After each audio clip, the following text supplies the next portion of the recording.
Congress party छोड़कर YSR Telangana party में शामिल होने वाले जमुना राठौड़ ने मीडिया से बात करते हुए कहा कि वो आंजहानी वजीर आला वाईएस राजशेखर रेड्डी के कामों से मुतासिर होकर वाईएसआर तेलंगाना पार्टी में शमूलियत इख्तियार कर ली है। इन्होंने कहा कि कांग्रेस पार्टी में ईमानदारी से काम करने वालों की कोई पहचान नहीं।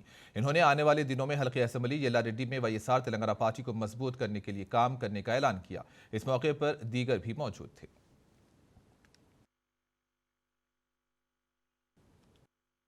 బాగుంటుంది మహిళగా చేతులు కలిపి ఐక్యంగా పోరాడి మన వైఎస్ఆర్ ఆశయాలను ముందుకు తీసుకెళ్దాము మీరు జాయిన్ అయితే బాగుంటుందని చెప్పేసి నన్ను కోరడం జరిగింది.